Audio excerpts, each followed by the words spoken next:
Gangrape मामले की पीड़िता अब इस दुनिया में नहीं है। कल दिल्ली के अस्पताल में उन्होंने गंभीर चोटों के बाद दम तोड़ दिया। जहां इस मामले में पुलिस प्रशासन की कार्रवाई पर सवाल उठ रहे हैं, वहीं अंतिम संस्कार को लेकर भी शारिक हैरान करने वाली बात सामने आई।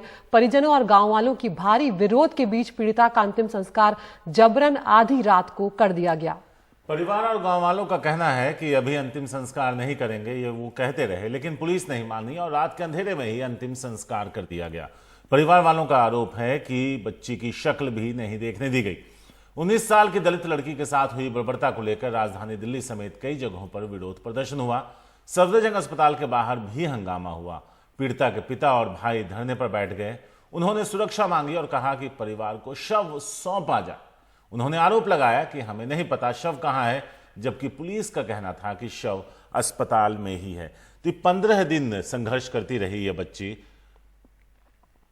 पहले वो अलीगढ़ के एक अस्पताल में भर्ती थी और वहां से उसे सफदरजंग अस्पताल शिफ्ट किया गया था, लेकिन चोट इतनी गंभीर थी कि आखिरकार वो जिंदगी की जंग हार गई।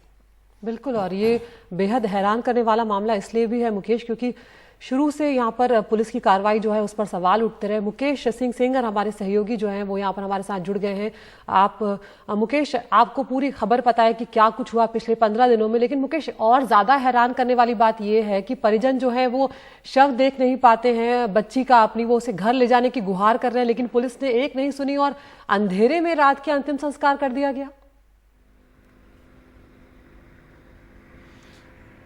देखिए, बिल्कुल कल पूरे दिन जो पीड़ित परिवार है और जो पुलिस प्रशासन है उसके बीच सफदरजंग अस्पताल में खींचतान होती रही, लेकिन इसके बाद रात करीब 1 बजे जो हाथरस प्रशासन है वो पीड़ित बच्ची का शव लेकर वहाँ पर पहुँचा, जो गांव है वह, और वहाँ पर जो पीड़ित का परिवार है वो चाह रहा था कि पीड़ित का जो अंतिम संस्कार है वो सुबह हो, क्योंकि जो रीति रिवाज होते हैं उसके मुताबिक अंतिम संस्कार केवल दिन में ही हो सकता है।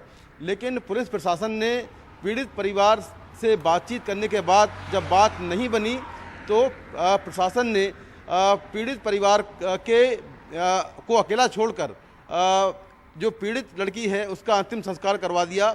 और आरोप ये है कि पीड़ित परिवार को भी अंतिम संस्कार में शामिल नहीं किया गया, उनको घर में लॉक कर दिया गया और जो पुलिस प्रशासन है वो पीड़ित का शव लेकर गई और अंतिम संस्कार कर दिया। इसके पहले, अंतिम संस्कार के पहले पीड़ित परिवार के लोग लगातार प्रशासन से गुहार लगाते रहे कि उसका जो अंतिम संस्कार है वो दिन में किया जाए। यहाँ तक कि पीड़ित की जो माँ है वो जो एम्बुलेंस थी, जिस एम्बुलेंस में बच्ची का शव गया था, उस एम्बुलेंस के आगे लेट गई और काफ़ी देर तक ये जो पूरा घटनाक्रम चलता रहा। लेकिन इसके बाद भी पुलिस प्रशासन नहीं माना और रात में करीब 3 बजे पीड़िता का अंतिम संस्कार किया गया। और फिलहाल अभी गांव में इस जो पूरा रात का घटनाक्रम है इसको लेकर काफ़ी विरोध है और इसको लेकर भी विरोध है कि पुलिस ने किस तरह से शुरुआत में कार्रवाई नहीं की और बाद में फिर ये केस दर्ज किया और 4 आरोपी गिरफ्तार हुए हैं। लेकिन पुलिस अभी भी ये मानने को तैयार नहीं है कि पीड़ित का रेप हुआ है। पुलिस का ये दावा है कि जो पहली जो मेडिकल रिपोर्ट आई है अलीगढ़ से उसमें कहीं भी रेप की पुष्टि नहीं हुई है, उनका ये दावा है। लेकिन पीड़ित ने जो बयान दिया है उसने अपने बयान में गैंगरेप की बात कही है और पीड़ित का परिवार भी लगातार शुरुआत से गैंगरेप की बात कर रहा है। तो कुल मिलाकर इसमें बहुत सारी ऐसे तथ्य हैं जिनको स्थानीय प्रशासन ने छिपाया और जब ये मामला तूल पकड़ा तब जाकर इस पूरे मामले पर कार्रवाई की और 4 आरोपी गिरफ्तार किए गए। मुकेश, सवाल यही है कि इतने विभत्स तरीके से उस बच्ची के साथ वो आरोपी पेश आए, शरीर की कई हड्डियां टूट गई, रीढ़ की हड्डी टूट गई। पुलिस पहले तो इस घटना को होने से पहले रोकने में नाकामयाब रही और फिर उसे 15 दिन का वक्त हो गया, उसकी जान चली गई, उसके बाद भी वो इस नतीजे पे नहीं पहुंची कि उसके साथ गैंगरेप हुआ या नहीं, जबकि पीड़ित ने कहा कि हुआ। तो ऐसे में जिम्मेदारी तो बनती है कि पुलिस इस बात की पुष्टि करती। देखिए, बिल्कुल जो पीड़ित का भाई है उसने शुरुआत में जो शिकायत दी थी, पुलिस का ये दावा है कि शिकायत में केवल एक आरोपी का नाम बताया गया था। चूँकि पीड़िता उस समय बयान देने की स्थिति में नहीं थी, इसीलिए उसका बयान 22 तारीख को दर्ज किया गया और 22 तारीख के बयान में पीड़िता ने गैंगरेप की बात कही और 3 और लोगों के नाम बताए जिन्हें बाद में गिरफ्तार किया गया। ये पक्ष है पुलिस का, लेकिन जो पीड़िता का परिवार है उसका कहना है कि वो शुरुआत से ही बता रहे थे कि इस घटना में कितने लोग शामिल हैं और क्या क्या हुआ है। जो पीड़िता है वो अपने भाई के साथ में और अपनी माँ के साथ में खेत में घास काटने गई थी। उसी दौरान 4 लड़कों ने उसे किडनैप कर लिया और उसको जबरन एक दूसरे खेत में ले गए, जहां पर उसके साथ में एक दुष्कर्म किया। तो कुल मिलाकर पुलिस प्रशासन पर बहुत सारे सवाल हैं कि आखिर शुरुआत से इस घटना में सही तरीके से कार्रवाई क्यों नहीं की गई, और अगर पीड़िता की मेडिकल जांच शुरुआत में हुई है तो आखिर गैंगरेप की जो बात सामने आई है उसकी पुष्टि स्थानीय प्रशासन क्यों नहीं कर रहा है। मुकेश, आप बने रहिए हमारे साथ। हम तस्वीरें दिखा रहे हैं अपने दर्शकों को कि क्या कुछ हुआ उस वक्त रात में, कल रात में किस तरह का नजारा देखने को मिला। एम्बुलेंस के आगे परिवार वाले, गांव वाले विरोध करते रहे। वो बार बार कहते रहे कि बच्ची को एक बार घर ले जाने दिया जाए।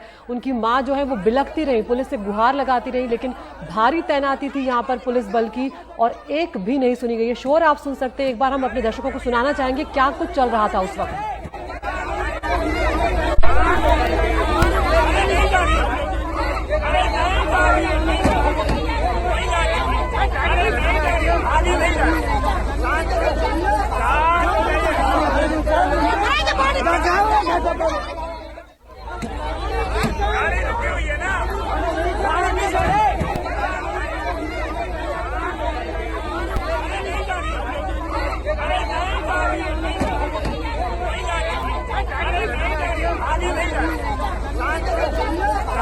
डीएम जो है वो भी, और ये वो तस्वीरें हैं, संस्कार की तस्वीरें हैं। और आप देख सकते हैं शारिक, परिवार का एक भी व्यक्ति यहाँ पर मौजूद नहीं है, सिर्फ पुलिस की मौजूदगी है। और जिस तरह की डिटेल्स हमारे सहयोगी निकाल कर ला रहे हैं वो यही कहा गया कि कुछ देर के लिए उन लोगों को बंद कर दिया गया था, परिजनों को। आसपास कोई नहीं आया क्योंकि वो लोग विरोध कर रहे थे। वो नहीं चाहते थे कि इस तरह रात में अंतिम संस्कार किया जाए, क्योंकि हिंदू रीति रिवाजों के अलावा उजाले में, दिन की रोशनी में अंतिम संस्कार जो है वो किया जाता है।